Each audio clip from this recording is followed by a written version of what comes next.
आप सभी लोगों को नमस्कार। मैं आशा करता हूं आप लोग बहुत अच्छे होंगे, अपना बहुत बहुत ख्याल रख रहे होंगे। आज की कहानी ऐसी राजस्थान की, जिसमें एक ससुर ने अपनी बहू को पराये मर्द को आपत्तिजनक हालत में देखकर हो गए दंग।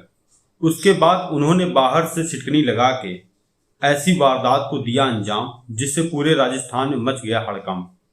आप लोग वीडियो के अंत तक जरूर बने रहें, तभी आपको सच्चाई पता चलेगी। अगर आप लोग चैनल पे नए हो, चैनल सब्सक्राइब और बेल आइकन जरूर दबाएं। ये कहानी शुरू होती है राजस्थान के भरतपुर जिले में चिकशाना थाना के इलाके में। एक गांव पड़ता है नूह। 3 जून 2015 में शादी हुई। जो लड़का पवन राजस्थान का रहने वाला था और रीमा जो कि कानपुर की रहने वाली थी। दोनों की शादी होने के साथ सब कुछ अच्छा चल रहा था। पति पत्नी में प्यार था और नई नई शादी थी। एक दूसरे के सुख दुख में दोनों साथ खड़े होते और अपने दुकान जो कि पवन ने वही गांव में खोली थी किराने की, वो सुबह घर से निकलता और शाम को तक दुकान में रहता। दुकान से आने के बाद घर आता। घर में अपनी वाइफ से सारे दिन की दिनचर्या लेता, हालचाल पूछता, तुमने क्या किया, क्या नहीं किया। ये सब अच्छे से चल रहा था। प्यार मोहब्बत सब कुछ बढ़िया चल रहा था। चलते चलते 2-3 साल बीतते हैं। 2-3 साल बीतने के बाद रीमा 2 बच्चों को जन्म देती है, जिसमें एक पुत्र और एक दूसरी पुत्री। इसके बाद भी सब कुछ अच्छा चल रहा था। इसी बीच गांव में रहने वाला एक लड़का जिसका नाम भोला, जिसकी उम्र 27 साल, उसकी रीना से धीरे धीरे दोस्ती होती है और फिर धीरे धीरे दोनों में प्यार होने का कारण ये था कि जब पति अक्सर दुकान के लिए चला जाता था, वो अपने भोला जो कि उसका प्रेमी बन गया था गांव का, उससे वो सारा दिन बात करती। बात करने के साथ साथ उसके साथ धीरे धीरे शारीरिक संबंध में भी आ गई। ये सबसे दूर पवन जो कि अपनी दुकान पे जाता और सारा दिन रहने के बाद अपने घर आता। ये सब कुछ उधर चल रहा था। इसके जो हस्बैंड पवन जो कि अपनी दुकान में जाता था, इन सब से बेखबर। कभी उसने ये नहीं सोचा था मेरी बीवी कभी दूसरे मर्द से बात कर सकती है या दूसरे व्यक्ति से संबंध बना सकती है। तभी 29 मई 2022 को सीमा ने अपने प्रेमी को फोन करके बुलाया रात में मिलने के लिए, जो कि उसका पति दूसरे कमरे में लेटता था बच्चों के साथ और पत्नी अपने दूसरे कमरे में सोती थी। उसी बीच इसका प्रेमी आता है और दोनों का प्लान ये होता है कि अब प्यार बहुत हो गया है, अब दोनों लोग साथ में जिएंगे, साथ में मरेंगे, यहां से कहीं भाग चलते हैं। जब रीमा से मिलने के लिए आता है, रीमा बुलाती है, बैठालती है, बातचीत करती है, दोनों साथ में शारीरिक संबंध भी बनाते हैं। इसी बीच पवन जो कि सो रहा था अलग कमरे में, उसकी नींद टूटती है। वो जब आकर देखता है उसकी बीवी पराये मर्द के साथ आपत्तिजनक हालत में दिखती है। उसको बहुत तेज गुस्सा आता है। वो रीमा को हड़काता है। जैसे रीमा को हड़काता, जो रीमा और उसका प्रेमी भोला ये सब देखने के बाद उनको लगता है कि ये सबको बता देगा, क्यों ना इसको खत्म कर दिया जाए। रीमा और प्रेमी मिलकर अपने पति को मार देती है। मारने के बाद एक बोरे में भर के उसको 2 किलोमीटर नहर में डाल देते हैं, क्योंकि घर में सब सो रहे थे, किसी को कानो कान ये खबर नहीं थी। फिर इसका प्रेमी वहां से चला जाता है। ये जाकर रीमा फिर सो जाती है।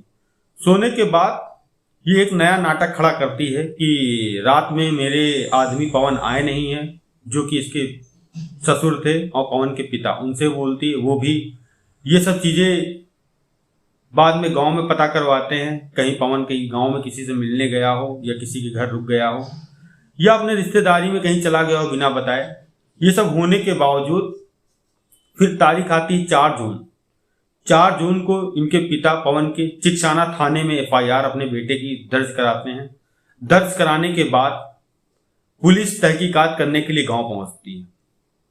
जब पुलिस तहकीकात गांव में करने के लिए पहुंचती है, पहली चीज तो ये थी पवन का किसी गांव में किसी से कोई विवाद नहीं था, किसी से कोई दुश्मनी नहीं थी। और दूसरी चीज ये थी कि वो गायब मतलब गुमशुदा, कि कहीं चला गया हो या किसी काम करने चला गया हो और किसी से ना बताया हो। तो जब उसकी बीवी से पूछताछ हुई, उसने भी बोला हमसे भी कोई लड़ाई नहीं हुई, ये घर से निकले हैं और अभी तक आए नहीं। पुलिस अपना मामला दबा देती है और दूसरे कार्य में जुट जाती है। पवन की गुमशुदगी की एफआईआर लिखने के बावजूद समय बीतता है, दिन बीतते हैं, रातें बीतती हैं और जो कि पवन की बीवी रीमा, उसका वही सब रवैया पहले जैसा, सिंदूर लगाना और मंगलसूत्र पहनना, चूड़ी पहनना। उसका कारण एक ये था कि अगर ये सब चीज एक भी छूटी तो बाकी लोग शक कर लेंगे कि ऐसा क्यों कर रही हो, तो इसीलिए सबको जाहिर ना हो कि मैंने अपने पति का मर्डर करवाया है। तो वो करवा चौथ का व्रत भी रखती है, जो कि बाद में पता चला अपने पति के लिए नहीं, अपने प्रेमी के लिए रखा था। तभी धीरे धीरे चल रहा था, किसी को ये कोई खबर नहीं थी। ये अपने प्रेमी से फिर उसी तरह मिलना और रात में उसको घर में चुप्पे से बुलाना और उसके साथ संबंध बनाना। संबंध बनाने के साथ साथ एक दिन तारीख आती है 29 मई 2022। तभी प्रेमी के साथ अपना कमरे में बातचीत कर रही थी, शारीरिक संबंध आपत्तिजनक हालत में थी। तभी इसके ससुर ने खिड़की से झांक कर देखा कि यहाँ तो लाइट चल रही है और दूसरा कोई शख्स है जो कि मेरी बहू के साथ। जब वो खिड़की से झांक कर देखता है तो उसके आश्चर्यचकित हो जाता और आंख भुगला हो जाता है। ये सब देखकर वो बाहर से सिटकनी लगा देता है। बाहर से सिटकनी लगाने के बाद जो कि लड़का था वो गांव का ही रहने वाला था, भोला, और जो उसकी बहू थी वो वही रहती थी।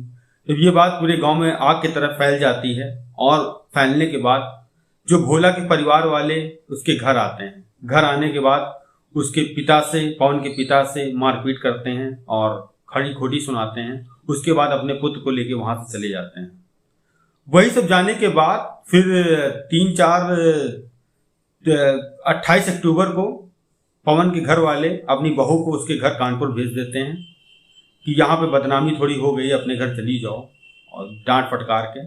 उसके बाद जो कि पवन की बहन थी जो कि दिल्ली में रहती थी, उसी समय वो अपने राजस्थान भाई के वहाँ, मतलब अपने पिताजी के वहाँ पहुंचती है। उसको एक शंका जताती है, क्यों ना मेरे पवन जो भाई थे उनके कमरे की तलाशी क्यों ना ली जाए, क्या पता कुछ इसमें सबूत मिल जाए। क्योंकि उसका शक था बीबी ऐसी हालत में मिली, उसका प्रेमी यहाँ मिला, उसके दिमाग में कुछ ऐसा था कि लाओ जाकर देखें। तभी उसको रजाई मिलती हैं 2 जो खून से बिल्कुल लथपथ थी।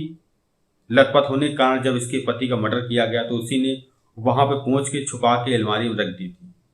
जब ये बात पवन की बहन को पता चली तो वो भी बिल्कुल आश्चर्यचकित हो गई। अपने पापा को बुलाया, सभी को बुलाया, पापा ये देखिए खून से लथपथ। क्योंकि अभी किसी कुछ नहीं पता था उनके घर वालों की कि उनके पिता की मृत्यु, उनके बेटे की मृत्यु हो गई।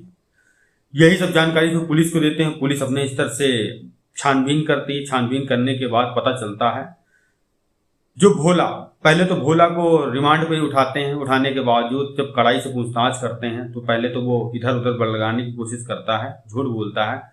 जब पुलिस अपने स्तर पे आती है कड़ाई से पूछताछ करने के बाद, तब वो सब जुर्म इकबाले करार करता है।